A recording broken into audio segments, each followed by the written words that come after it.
when we started the company, we had small problems, but they felt like huge problems. And the problems that I face now are like 100 times larger, but I am 100 times more capable of dealing with them than I was 7 years ago. And a big part of that is being more mindful. Hello, welcome everybody to our new episode of Founder Meditations. I'm your host, Wei Ting. Today, I'm very pleased to welcome our guest, Chandan Lodha, here with us today. Good to meet you. Hey, thanks for having me. Chandan is the co-founder of CoinTracker. For those of you who might not know, CoinTracker is one of the top YC companies, having raised 100 million in Series A, led by Axel, with a valuation at $1.3 billion. And personally, I've been a very happy user for the CoinTracker product as well. So, Chandan, congratulations on the great success so far. I'm glad that you're a happy user. That's what makes me happy.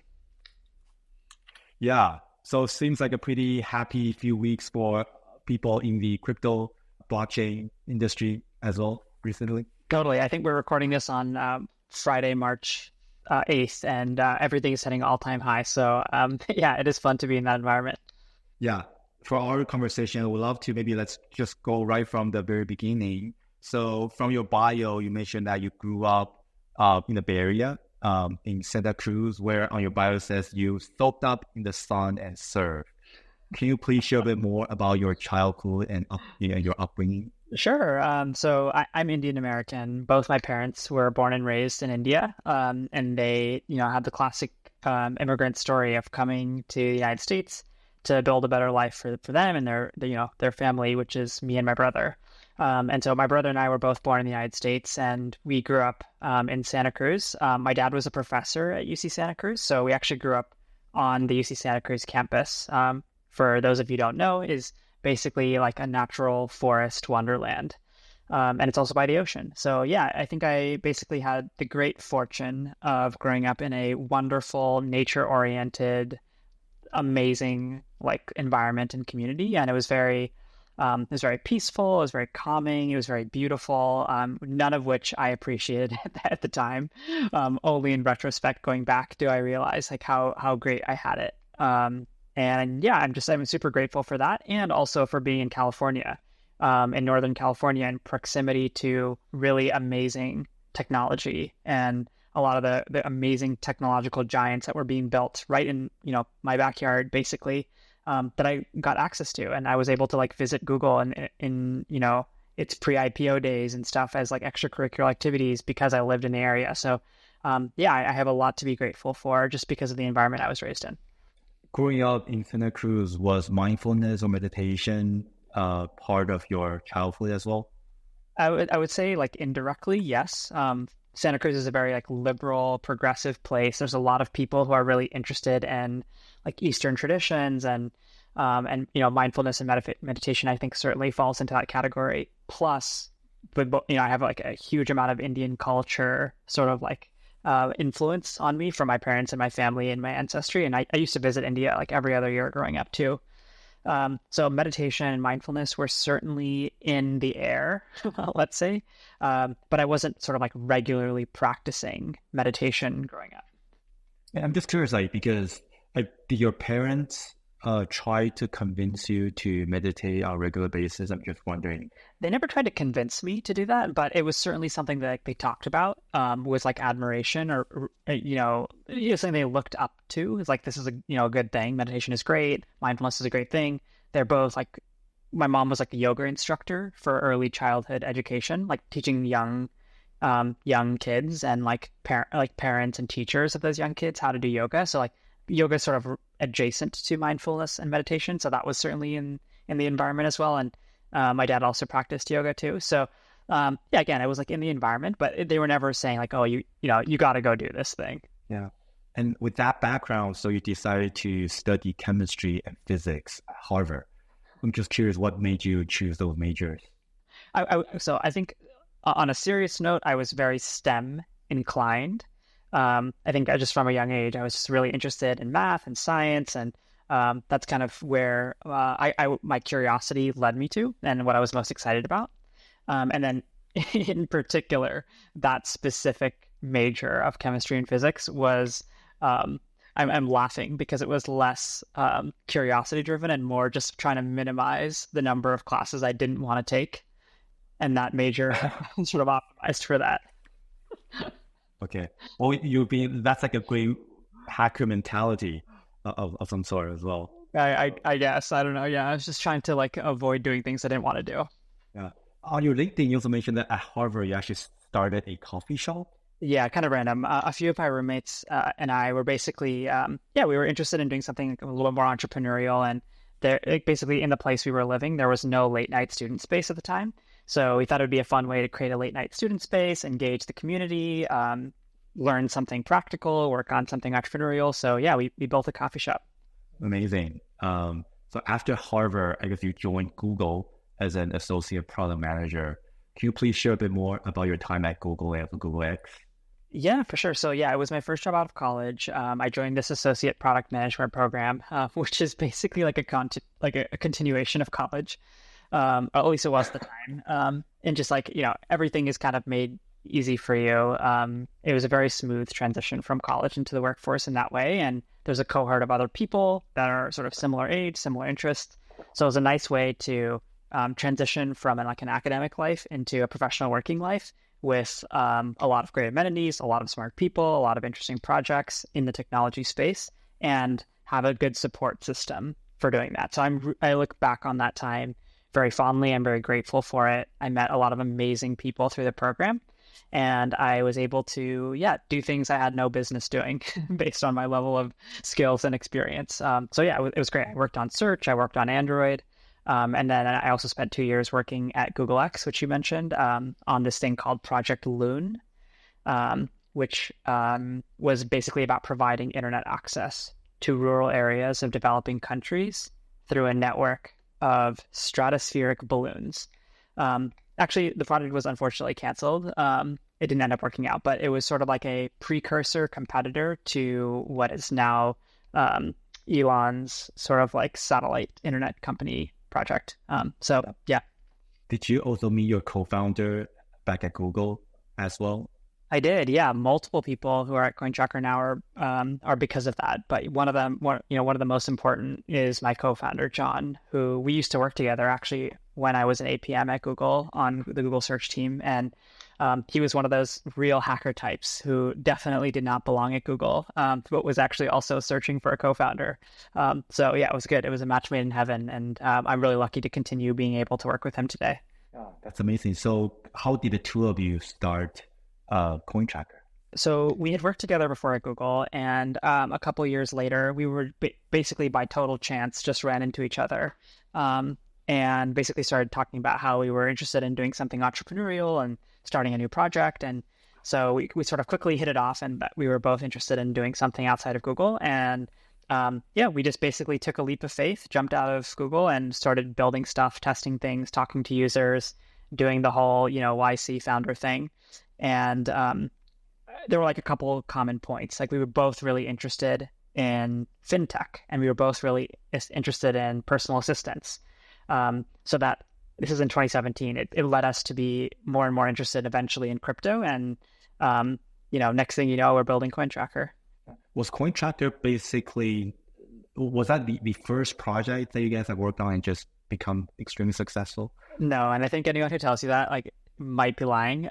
We did a lot of things that totally failed before we built CoinTracker. We spent 6 months basically building, testing, various types of prototypes for various types of things. And sort of like one of the precursors to CoinTracker had nothing to do with cryptocurrency. It was specifically focused on traditional finance. It was sort of like a robo-advisor type product in the traditional finance space, again, with the idea of helping people build wealth, manage their finances, democratize access to the best in class financial strategies, but make them available to the everyday person, not just really ultra wealthy people. But it was kind of going through that process of trying to build that product and getting frustrated and fed up with the traditional finance system that kind of got us on the periphery to pay more attention to crypto. And then eventually we got sucked into that, but it was not our initial intention. Got it. But I guess it seems like everything is working out so far. Okay, right. It feels like every day, like there's more and more challenges.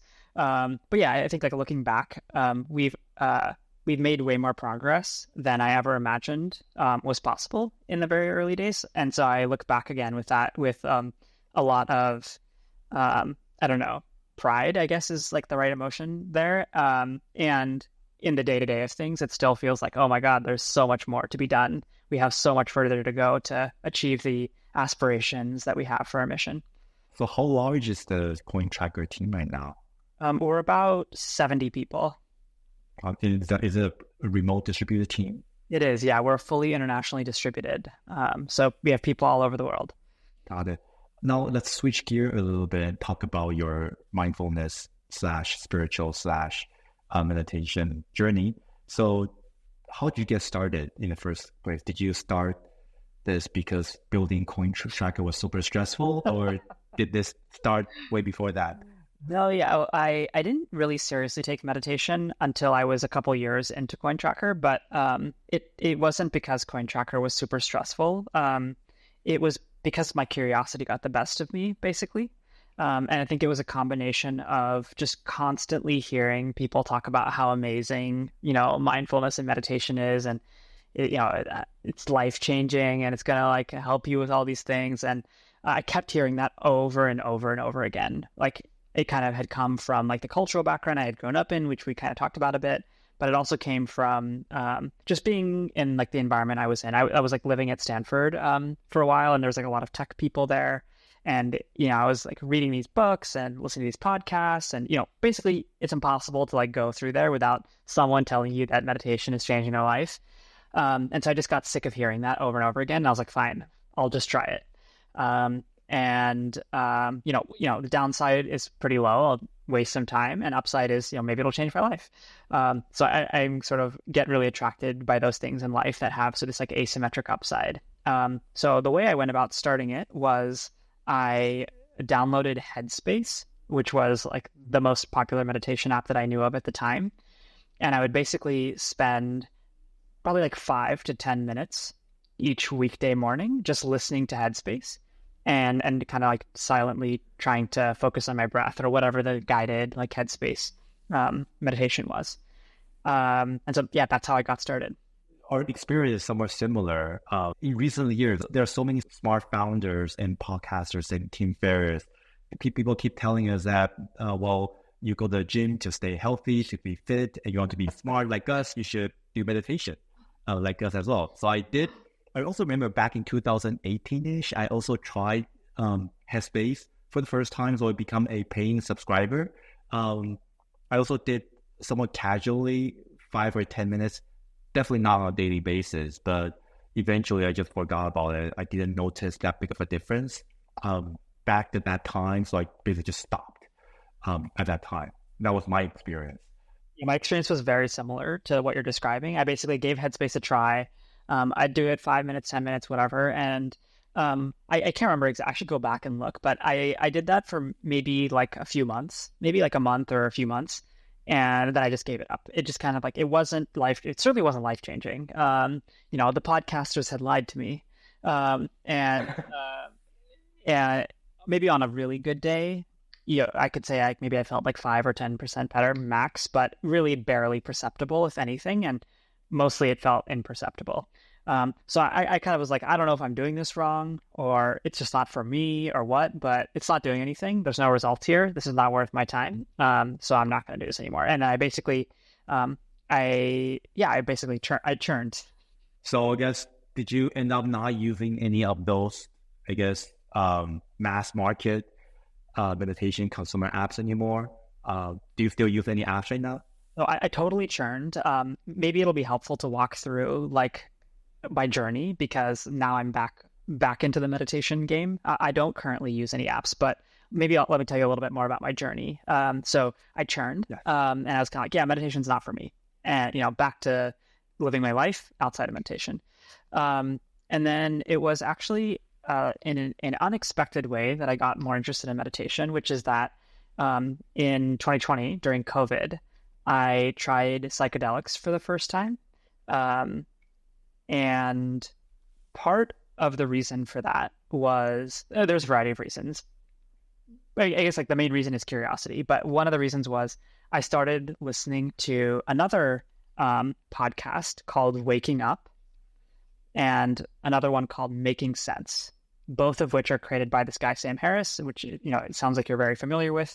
I think I first got interested in Making Sense, which is Sam Harris's podcast about just like world affairs and political issues and stuff like that. And I found some of the stuff that he was saying kind of interesting. Some of it is kind of wild, but, you know, generally I thought it was kind of interesting. And he would also talk about meditation and psychedelics and things like that as part of some of the topics. And so I got kind of curious about that. And I got kind of interested in the connection between the two. But anyways, long story short, despite my extreme hesitation with anything related to substances, and like truly extreme, like I don't smoke anything, I like basically completely stopped drinking. I was like, you know what, screw it. I'll try this psychedelics thing that is also so hyped one time, and there'll probably be nothing. And I'll probably never do it again.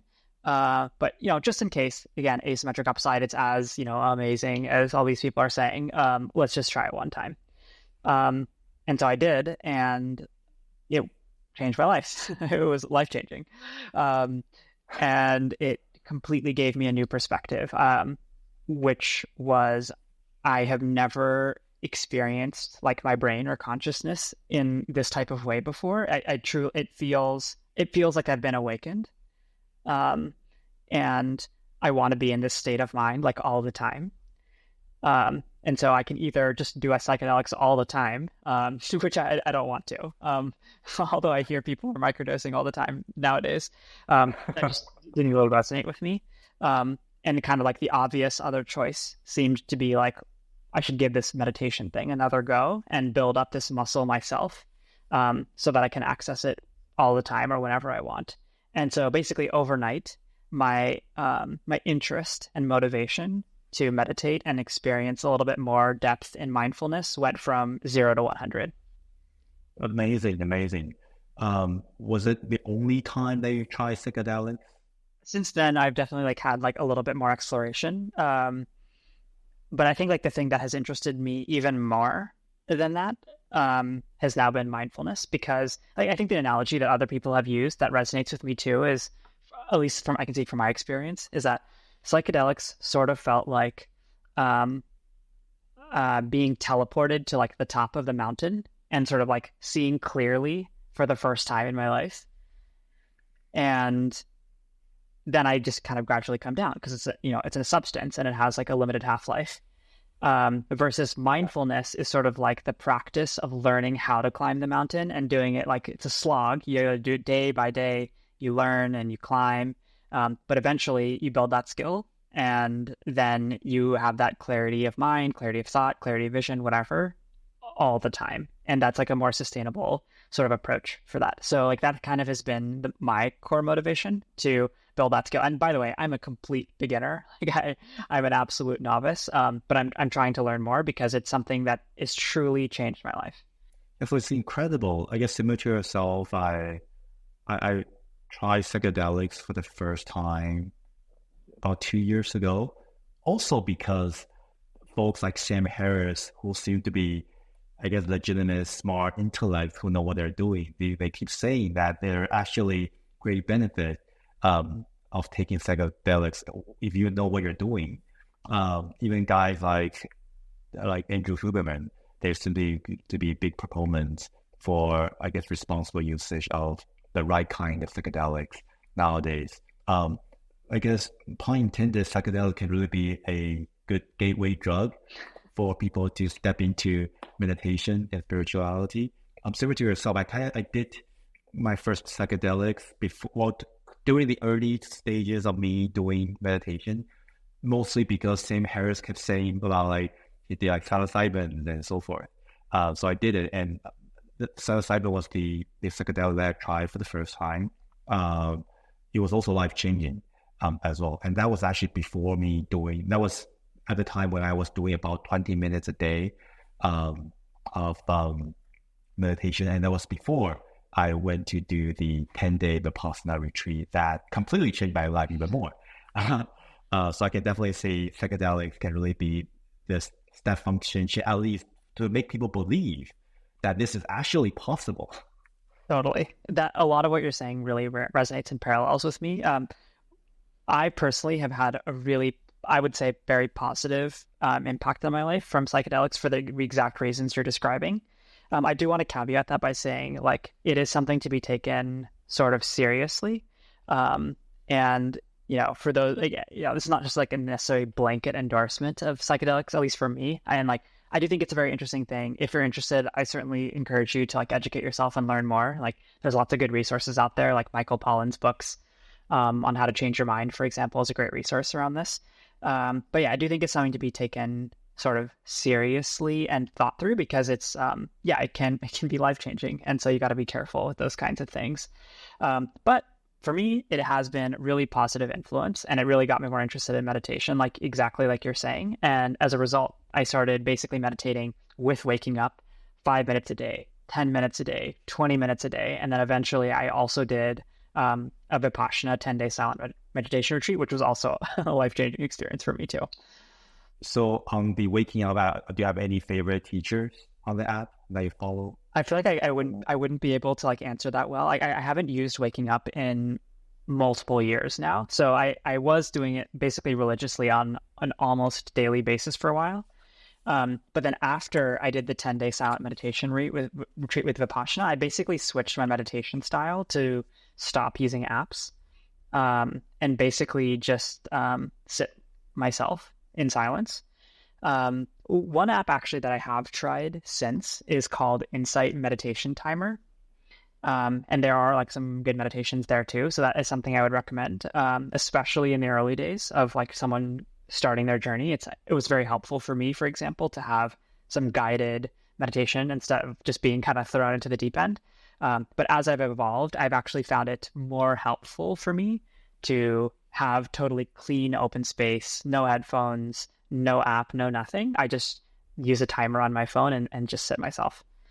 Can you share a little bit more about your experience from the 10-day Vipassana? Was that the Goenka one? Or Yeah, exactly. I just kind of went in from the most I'd ever meditated before that was 20 minutes. And I went straight into like a 10-day silent one. And yeah, it's kind of like, screw it. Like, let's go all in. And there's a bunch of locations. It's an amazing program because it's totally free. And it's always been free, which is amazing because they give you lodging and food, and the food is amazing. And I didn't really know what to expect. I didn't really research it very much. And I felt comfortable doing it because it had a good reputation. And also because my dad had done it like 20 years earlier and had said it was like a really good and sort of like important experience for him too. And so I was kind of like, all right, screw it, I'm going to do it. And it's hard to sort of summarize the experience, especially because it'll be very personalized to each person. But like the sort of TLDR summary is that it's very intense. Is one of the more intense things I've done, because you're basically waking up at 4 a.m. every day and going to bed at like 8 or 9 p.m. every day and meditating for like 12 to 16 hours, which like doing nothing is actually like very challenging if you've never tried that before. But I think like the key things that were really interesting were the philosophy around how craving and aversion, basically wanting something to happen or not wanting something to happen, are the root of human suffering, which is sort of like a commonly known thing in like Buddhist teachings, for example. But as someone who was not deeply entrenched in this, I didn't really internalize what that meant. And it's very abstract. It's like a craving and aversion. What does that even mean? What am I supposed to do with that information? And the thing that was amazing about Vipassana is they took this abstract philosophical statement and made it super practical, which is really works well for my learning style. I'm a very experiential learner. It's hard for me to learn things by like reading about them in a book. And I totally realize something when I experience it. And the beauty of this is that you are experiencing what it's like to be averse to pain. And for me, that was like, I'm sitting here for an hour without moving. I've never done that before, and it's very painful, which sort of you start realizing in minute 2, and then 5, and then 10, and then 30, and then minute 55. It's like, oh my God, this is excruciating pain. I like can't move. And then they kind of go through various techniques on just using focus and like, focusing on the breath and being mindful. They teach you the way in which it goes from excruciating pain to total peace without moving, no physical movement, just all in my mind. And that just totally blew my mind that I have this innate capability of using my mind to change my physical experience of the world, which it was just a mind-blowing thing. And it helped me realize what they were even talking about with me being averse to some sensation or some experience was causing me to suffer. And once I was able to kind of experience what it was like to process that aversion and like let it kind of pass through, that my experience of the world without anything about the world changing completely changed. And then similarly with craving, this was actually even more surprising to me, was there was a moment maybe on day like 6 or 7 of the silent retreat where I had such a blissful experience that I had never experienced anything like it any time in my life before that. It's hard for me to even describe. It just felt like I had transformed into an ethereal, Patronus version of myself, if you've ever seen like Harry Potter, and just a completely blissful sensation, just a mesmerizing, unbelievable feeling that I did not know was possible, and not like what I would imagine like an opioid high to be of like pleasure. It wasn't pleasure, it was just bliss, really positive feeling. And then immediately when it went away, I was like, I want that to come back. Like, I want to experience that again. Like, how do I get back to that? How do I do it again? And I kept trying really hard to make it come back. And I realized, like, that's exactly what craving is. Like, something good happens and I want more of it. And I want more of it. But then I wasn't having that and I was suffering. And I was like, like, this is terrible. How do I get it back? Exactly, yeah. It's like, that's the same thing. It's just craving and aversion are the same thing. They're just, you want or don't want some kind of experience or sensation to happen, and it causes you to suffer. And I really experienced that. And it was a beautiful lesson for me to experientially learn how I was causing some of my own suffering. Now, this is incredible. I'm just curious about, is there any real life practical examples of how you apply this learning to off the cushion to the daily life of a busy, stressful entrepreneur, about aversion and craving? Totally. I think it's very directly applicable all the time, certainly for my life, but I think it's pretty broadly applicable for many, if not all people. We're constantly dealing with unexpected things outside of our control all the time. For me, it's like there could be a people issue in the company. Like a partnership could not go the way I'm expecting it. Growth could not be the way I want it to be. I could want validation from someone or some group or whatever. There's a million things that could go in a way that I'm not expecting to, or that I don't want to, or I wish for something, it's not happening. And I think my pre-meditation self would be way more reactive to those things. I would get very angry very quickly, or get very upset, or be very judgmental towards other people, or think, this person's an idiot, that person doesn't know what they're doing, they're totally wrong, whatever. Like all this self-talk in my head that's quite negative. And I think going through this experience, again, I'm a beginner, not a saint, certainly not an enlightened Buddha. But I think it helped start shifting me towards having a little bit more compassion, both for myself and for everyone else. And sort of having a little bit more distance and therefore perspective from what was happening moment to moment, and not being like, oh, this is good, I love this is bad, I hate this, but just more being like, this is just what it is. And I don't have to suffer twice. I don't have to cause my own suffering by also being upset at the situation. I can just realize, okay, this is what it is. Yeah. I'm just going to acknowledge it for what it is, and now think about what we should do about it, as opposed to F this guy sucks, they're going to screw me, I'm upset, I'm irritated, whatever, those kinds of things. And so, yeah, I think it comes up constantly in every experience I have all the time, both in personal life and in business life. And it honestly showed up for me in a really important time in my life. So I'm very grateful for that. It makes me feel much more capable of my capacity to deal with situations that are not going, as expected because of the skill set. It makes me feel more resilient. That's very well said. So after the Vipassana retreat, so how does your practice look like these days? Well, it's changed a lot. For a while, I was sort of Vipassana leaves you with this guidance of like, we recommend you meditate for 1 hour every morning and every evening. Yes. And yes. I was like, all right, like, let's see if I can do it. Have you been doing that? Yeah. So I was like trying to do my best for a while. And I actually kept up with 1 hour every day for a long time. But eventually I kind of lost that train too. And, whatever, the vicissitudes of like daily life kind of got the best of me. And I didn't have a good community of people around me who are also like fanatical about mindfulness and meditation. I knew maybe like 1 or 2 people, but most of my friends aren't really into it. My partner wasn't. I kind of lost it a bit until more recently. Again, it's kind of become, I've again and again been reminded of how valuable, important, and just like impactful it is for me. And it's something that I feel like I have a spiritual calling, for better or worse. I don't know how else to describe it. I just keep coming back to it. And when I do practice, it makes me feel way better. And so I have started volunteering at the San Francisco Zen Center, which is this incredible organization, totally free. They have a young urban Zen program. And I go practice, like they have like a free thing on Tuesdays, every Tuesday at 7:15. So I go there for an hour and a half. And then sometimes at home too, I'll practice on my own. But yeah, haven't kept up with the 2 hours a day.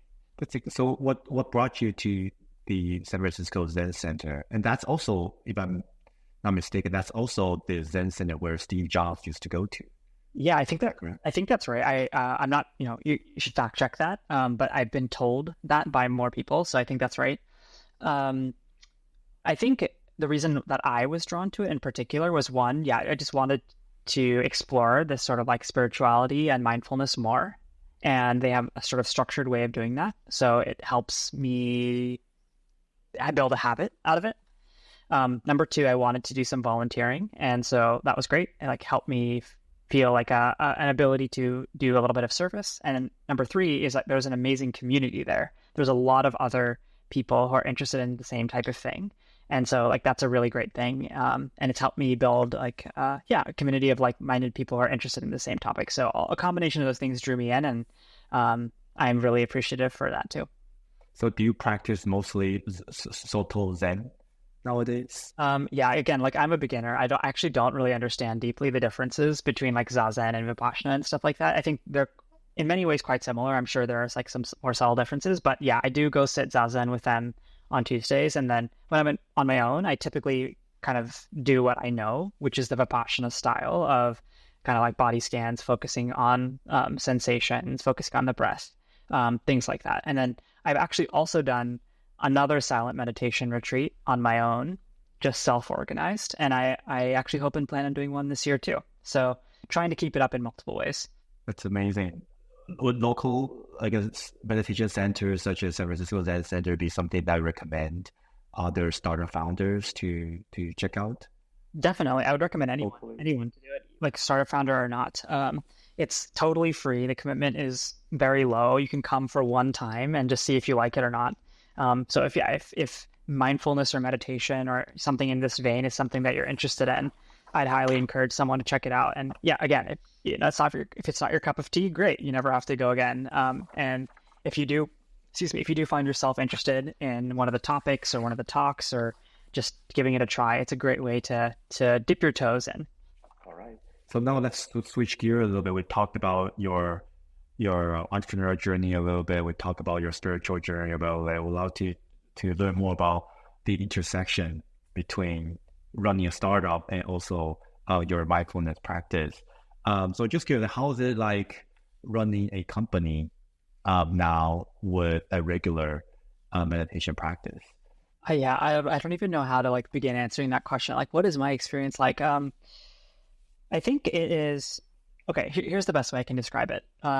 Is that when we started the company, we had small problems, but they felt like huge problems. It's like, oh, how are we going to fundraise? Like, how are we going to get our first user? How am I going to convince someone to download this like crappy app that no one has ever heard of? Which seemed really scary and insurmountable. And the problems that I face now are like 100 times larger, but I am 100 times more capable of dealing with them than I was, 7 years ago. And a big part of that is being more mindful.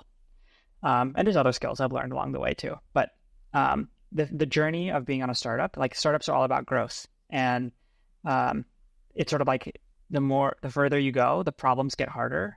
The like challenges are like larger mountains, but you build more confidence and experience and skill sets and tools in your tool belt to climb those larger mountains. So it's sort of like the analogy you're using earlier about going to the gym to build your muscles. It's sort of like mindfulness is a great tool to have in my founder toolkit to build resilience and the skill to tackle larger, more challenging challenges ahead. Because I'm sure 7 years from now, I'm going to look back at my 2024 self and be like, I wish my problems were as small as they were, in 2024, whereas right now they feel large. Does your co-founder meditate as well? I'm not sure he does like as structured of like mindfulness program. He is a very mindful person, though, in general. So yeah, I think he sort of has a like a mindful vibe to him in general. That's just his way of being. I'm not sure if he has a structured like meditation practice though. Was that a result of your direct influence or that?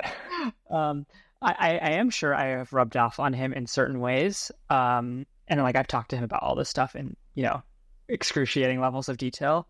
So yeah, I'm sure I've rubbed off on him in some ways, but I also think he just like, that's just who he is. He is just like a very mindful, thoughtful person. Is meditation like a practice that you'll try to, I guess, influence or convince your other team members to build habits for? I think it's like hard. I think it's hard to convince people to do things, whether it's mindfulness or anything. It's sort of like, trying to convince someone to like go to the gym or like eat healthy food or whatever. It's like people are just like stuck in their ways. Like, and I'm no different. I am also stuck in my ways. But I think what I can do that is helpful is just speak about my own experience and how it has been helpful or detrimental for myself, and make avenues for people who are curious, if and when the time is right, to learn more. So like for example, we have a mindfulness / meditation Slack channel at work, which a lot of people have gotten curious about, and other people in the company have gone and done Vipassana retreats and stuff. And I'm sure like I've played a small role in influencing making that happen by people being like, oh, like, well, he did it, like maybe I can do it too. But it's less about convincing people, especially with something like Vipassana, which is so intense. Like if your heart isn't in it, you're not seeking it out, like getting convinced into doing something like that could be, it could be a lot for someone. So how has your meditation practice have any influence on how you make decisions? One example for me is I tend to have a lot of impatient tendencies. Which serves me well in some ways. I'm very like efficient executor, like go, do the thing. But it can hold me back in ways too. If I'm too execution oriented or too checklist oriented, just go, I can miss the bigger picture or forget to take a step back and weigh all the considerations or be really fully present in understanding someone's emotions or feelings or diving deeper into what is really going on right in front of me because I'm too busy running around executing in fifth gear. So I think mindfulness, one example of the way it's helped is not just have me default into my normal way of being, which is just running around in fifth gear in execution mode, but actually realizing that is a tool in my tool set. If I want to be in execution mode, I can consciously and intentionally make that decision. But maybe that's not appropriate for every situation. And in another situation, let's say someone's having a people issue and they actually just don't need any problem solving. They just need to share their emotions and feel heard, that I can turn that off and be more present with them. And that's something I was not really even aware of before, let alone had the ability to like execute, like, actually utilize. And I think mindfulness and slowing down and building more patience has come in large part through building a mindfulness practice. So that's one example, building patience. Another example is building more compassion. So kind of like what I was saying before earlier, I think I would get very irritated and be very judgmental before. And, I still do. I'm a very flawed person. But I think like that was my default mode, and I didn't even realize I was doing it.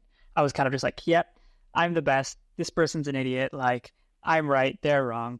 And I think building more compassion for people, including myself, but also not just my friends, but my enemies too. Of just like, not like I have a bunch of enemies, but like people who I would normally historically have been like, I don't like this person, they're evil. To be like, you know what? No one's evil. Like, everyone is just doing what's in their best interest based on the experiences they've had. And if I were them, I would do the same thing that they're doing. And so I just have a lot of compassion for them and for everyone. And I just want that person to be really happy. Even if they're doing something that is against my interests or bothering me right now, I still want them to be healthy and happy and, have a great family and whatever. I want them to be like really successful in whatever endeavors they have. And just having that positive attitude and truly believing it, truly wishing like happiness for everyone, which is sort of like in the vein of metta meditation, another like type of meditation, loving kindness, it just made me a happier person. I just truly want everyone to have a great experience of life. And yeah, it makes me happier. That's amazing. Do you do metta meditation practice regularly on the cushion? I do. Yeah. I basically try to end every like mindfulness meditation like that I have with just a few minutes of just like expressing like loving kindness for myself and for everyone, like all living beings. And I usually try to think of a few people in particular to just focus that sort of positive mindset towards, of just like, yeah, I really hope this person's having a good day and a good experience and is happy and is healthy. And yeah, it makes me feel more positive. So has your practice impact how you hire people into CoinTracker? It certainly has, for sure, subconsciously, absolutely. And I'm trying to like articulate, I'm trying to bring it to awareness how that might have impacted hiring. Let me think about that for a second.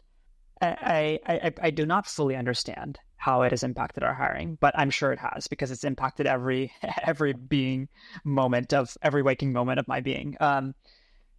My best guess is that the way it's impacted me is being more present and aware of what's happening when I'm interacting with other people. And part of that is through interviewing, part of that is through interview calibrations, when other people on our team are sharing the highlights and lowlights of, let's say, an interview candidate that they had, paying more attention and being more aware for what is something that stood out that I might have missed. What's a blind spot or a bias that I have that I wasn't quite aware of before, but might be coming up, that's influencing my decision one way or another, that I can be more aware of and try to fight back against, and really focus on the things that actually matter, which is how successful is this person going to be in this role, and how much impact can they make towards moving our mission forward. So like, I think it's helpful in those ways. Yeah. I half jokingly said that any candidate that I interview, the minute that they say that they also meditate, it's basically like an automatic yes for me. Yeah. Basically, the candidate needs to be screwed out. They need to screw out very, very badly otherwise for this to be a no. I love that. Oh, yeah. That's a funny joke. Yeah. And the reason is because, well, based on my experience, I know that people who meditate regularly, it's basically a secret weapon for people to operate. And because I believe that, so they really need to screw up very badly otherwise in order for me to think that they're not going to be a high achiever or they're not going to be a good cultural fit for the company. So, well, okay, now the secret is out every other interview. Oh, I also am picking up meditation. Yeah, there's definitely something to be said about mindfulness is a skill that is like helpful in professional context. So I can understand that. And it also is a bias. So like, yeah, I think I would be reticent to be like, yeah, I'm only hiring people who are like meditation experts. But yeah, I do think it's like a legitimate skill. Yeah. Have you observed, is there any correlation between meditators and being top performers in their field? Because I say this, the common belief is actually the contrary. Because usually when people think of expert meditators are usually spiritual teachers or people who live a monastic life. Like they're probably not the high achievers, the top performing Silicon Valley startup founders. But I think that's maybe the stereotypical view of a meditation practitioner. But I'm curious, have you seen any correlation otherwise? I don't feel like I have any data to like definitively say that mindfulness like leads to performance. I wouldn't be surprised if that were true. Like intuitively, it makes sense to me that like there's some correlation there, but I don't have any data. I've never done any studies, so I have no idea. But I do understand what you are sort of implying, that there's like this narrative or maybe like a belief that, oh, you know, if you're going to be a high performing Silicon Valley like founder, there's no time to do, you know, run off into the caves in the mountains and meditate. Like that's like a silly distraction. And that doesn't resonate with me. I think like for me, like based on at least my experience, I feel like I've become a more skilled leader, a more skilled founder by building mindfulness. It is like a very valuable professional and personal skill. And it's helped me understand myself better, both my strengths and definitely my weaknesses, which is very helpful for doing something like leading a business. It impacts our culture. It impacts like how I interact and show up with other people. It impacts like how I'm able to regulate my emotions. And yeah, all of these things are super helpful in a business context. So does it structurally improve performance? I don't have the data to know for sure, but I wouldn't be surprised. Mm-hmm. And I don't think like the belief that it's like a distraction or a silly waste of time is true at all. Can you share like a specific instances where your meditation practice actually help you navigate a challenging situation in your startup? I think like the most, like the first thing that's coming to mind for me is less about like mindfulness to solve a particular problem. Like it's less about like, oh my God, I was like struggling with this decision and I didn't know what to do with our product strategy. And I meditated and like the answer came to me and I was like enlightened and like went and did that thing. The way it's been more helpful for me is understanding myself and my emotions. And I would say like I'm generally not, that's not my strong suit. I'm a very cerebral, left-brained, like logical oriented person, often at the like cost of having somatic intelligence, of understanding my body and my feelings and like my emotions. And I used to like just not even understand what the point of emotions and feelings were. I was like, oh, it's just useless. Like this is to be ignored and reason and logic only. I think what mindfulness has been helpful for, and this definitely comes up in a startup context, is understanding my feelings and emotions. Oh, I'm feeling this kind of like uncomfortable energy in my chest. Like, what is this feeling? What is this? Oh, okay, that is anxiety. I'm feeling anxious. Okay, now I know every time I feel this like uncomfortable energy in my chest, that's my body being anxious. Okay, this is what anxiety is. Okay, nice. That's mindfulness there. And now, instead of just being kind of anxious the whole time without really knowing that or why, I can associate, okay, my body's anxious. Let me think about why I'm anxious. Oh, okay, I'm anxious because this person at the company is like unhappy and might quit. And that's making me feel nervous because it's like an important role that this person is playing. And if we lose them, then we're going to be screwed. Okay, now I can have like a rational self-discussion with myself or with my co-founder or with someone else about that problem. Now I can go solve it. Versus if I weren't being mindful, I would just feel kind of uncomfortable and make worse decisions throughout the day because I'm feeling kind of uncomfortable and I don't really know why. So I think the way it has been really helpful is self-understanding and processing my emotions, which then allow me to make better decisions in general. And that could be about people-related issues, someone being upset, something not going according to plan. Like this comes up all the time. So yeah, it could be like people issues, could be interpersonal dynamics, could be like a big company decision we're making, like should we invest in product direction A or product direction B? And I'm just feeling really uncomfortable. Oh, it's actually like I don't like either of these directions. We actually need to go do direction C. But I didn't even know that was on the table. But my body was like kind of reacting like these are terrible options. Like shit, these are bad set of options. Let's go find some new options. So it's that meta level skill it's helped me with around understanding and processing myself and my emotions. After you started meditate, do you feel the reason that you're building your startup, has that remained consistent, or has your motivation changed in any way? I'm not sure my motivations have changed, but I think my awareness has increased. And like my motivations for startup stuff have evolved over time. Like I've been working on this startup for 7 years. Like in the very early days, it was primarily about learning and growth. Like I'm just doing this because I want to like accelerate the pace at which I can learn and grow. And that has proven to be, met that OKR, 1.0. But I think like, over time, I've increased my awareness around what am I doing and why? And like living a life of purpose and finding meaning in what I'm doing. Like there's lots of ways to, smart person in Silicon Valley, lots of ways to make money, lots of great companies, lots of startup ideas, whatever. Like there's a lot of ways to make money, but it's like, is that going to bring me meaning and purpose? Well, actually, maybe not. Like I want to do something that I'm going to feel really good about in life. And that's going to make me feel like it was a life lived well. So I think mindfulness has been helpful in helping me get more clarity around what really matters and why, which naturally flows into things like work, which I spend, 50% of my life on is like on work stuff. 50% of my like waking hours, maybe more, are like on work related things. And so I want to make sure that time is spent with meaning and purpose, and mindfulness helps bring that into sharper clarity. Yeah. So can you share what motivated you into spending so much time building CoinTracker? So, I think in the very early days, it was kind of like, I just want to accelerate my pace of learning and growth. Like, what can I do that would make that faster? And I think building a startup is definitely a way of doing that, or at least it was for me. There's just so much you have to deal with that I was totally unprepared for, had no experience doing whatsoever. And it's like either you learn or you fail. So it's a good motivation to learn. I think as time has evolved, I have become really passionate about a couple of like related things. One is our mission.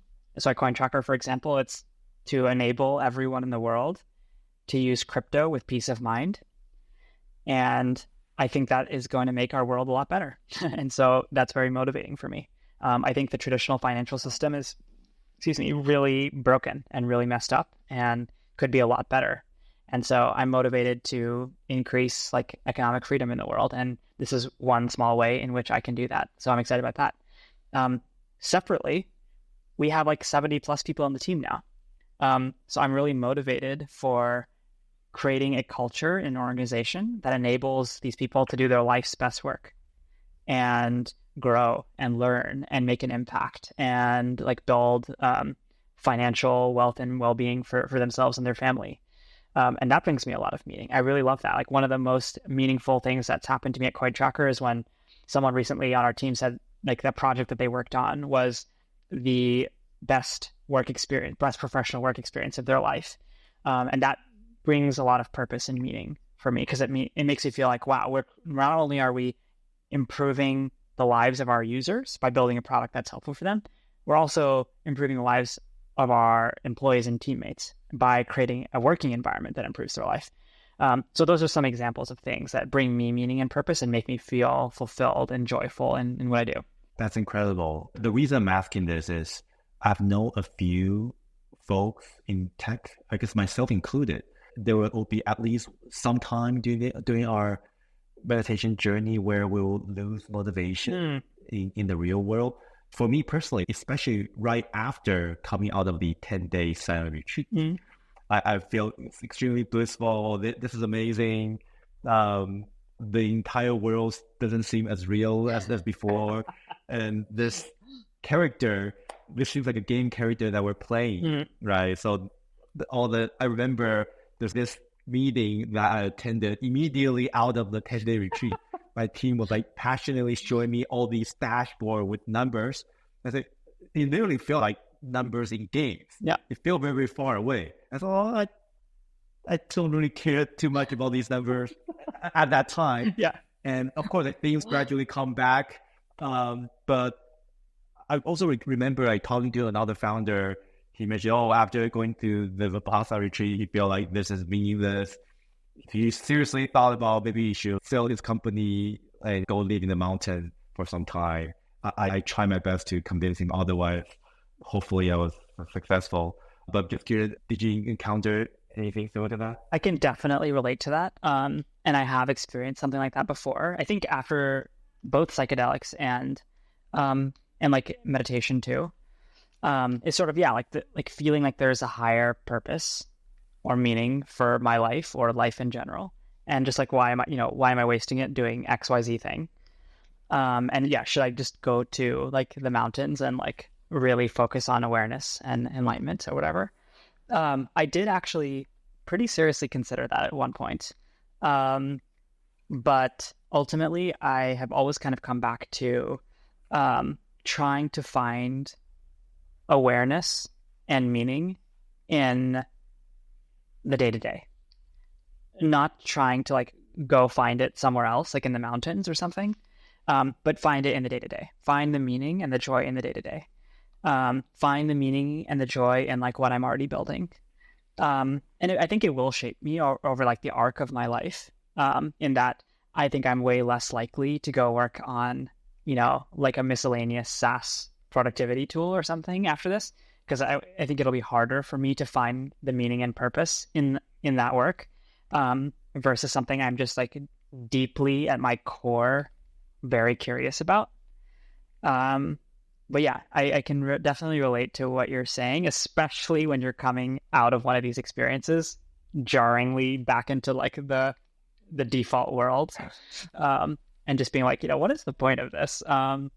And I think some of that sticks with you too, or it sticks with me at least. It makes me really think about what is really truly meaningful. I think that in some ways it actually makes me more inclined to lean into certain parts of the day-to-day. So for example, really appreciate the small moments with my friends or family that I might have previously glossed over, and now take a lot more meaning and joy out of like, yeah, wow, I love my friends and family, and it's amazing that they're here around me. Like, I love that. It brings me so much meaning and joy. And if I were to like go off to the mountains, I would lose that connection. And actually, I don't want that. Wow, that's incredible. Before we go to our lightning rounds, is there any other topic that you think we should cover? I think you've done a good job of very thoroughly going through all these topics, and I feel like my journey has paralleled your journey in a lot of ways too, which is awesome. So I'm really grateful for just having this experience. Let's spend the next 5 minutes doing a thing called lightning round. So I'm just going to rapid fire a few questions at you, and you can just, based on your intuition, say whatever you want. Is that okay? Let's do it. All right. So what's your level of happiness right now from a scale of 1 to 10, and why? In this exact moment, I would say a 9.5 out of 10. It does fluctuate, like, throughout the week. I'm not always like super happy, but it's a Friday. I have an amazing weekend planned ahead, which is doing absolutely nothing, which is the best weekend possible. A couple like personal things are going really well for me in life right now. I'm really happy with my partner. My friends are in like really good shape. My parents are doing really well, like health-wise. My relationship with my brother is like at an all-time high. And I'm feeling pretty motivated at work. And like, we're in the crypto market. It's hitting an all-time high too. So just a lot of things are going really well. It makes me very happy. Is there a common misconception about meditation and spirituality that you like to clear up? I fear a lot of concern, like a lot of them, like the lightning round. In the spirit of lightning round, I think like spirituality is often confused with things like religion or like believing supernatural things. And I don't think you need to believe anything supernatural in order to like meditate or believe in mindfulness or spirituality. I think it can be 100% fact, scientific based in, your experience of the world. Is there a true thing that you do believe in that few people agree with you on? That crypto is going to take over the world is one example of that. That we live in a simulation. It sounds like you maybe think that too, but I'm not sure that like reality is real. Maybe those are some simple examples. I'll leave it at that. If there's a message that you can share with 1 billion beings, think of this like a virtual billboard that can magically deliver in front of 1 billion people. What message would you like to share? This is sort of cheesy, but like love is all that matters. It's sort of like the essence of it is just like compassion for everyone, compassion for yourself and compassion for everyone. That's the way. All right. So before we wrap up, do you have any advice that you give to other startup founders who might be curious about meditation but haven't started yet? So, okay, for someone who's curious about meditation, I would say just get started. Like there's no like complicated science to it. Just get started. Just dip your toes in. You can start with 5 minutes a day. It's a very low commitment. Just give it a try. And if I were to like recommend how to get started, I would say Waking Up is a great place to get started, which is an app. Insight Meditation Timer is a great way to get started. Headspace is a great way to get started. There's a number of others. Just try something, get started, and give it a shot.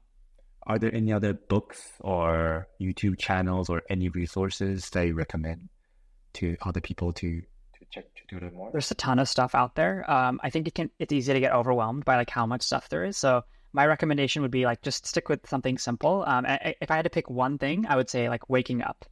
Go to Waking Up and just start doing the like an initial 30-day course. Great place to start. All right. Chandan, is there any other thing you'd like to share with the audience before we leave? Thank you so much for listening. If you have any sort of like follow-up questions or interesting things that you want to like dig into after this, like I'm available online. You can hit me up on X, formerly Twitter, at CGLODHA at cglodha.com, and would be happy to engage with anyone who's curious to learn more. All right. Chandan, thank you for the great time. Enjoy your wonderful weekend. Thank you. Thank you. And take care, everybody.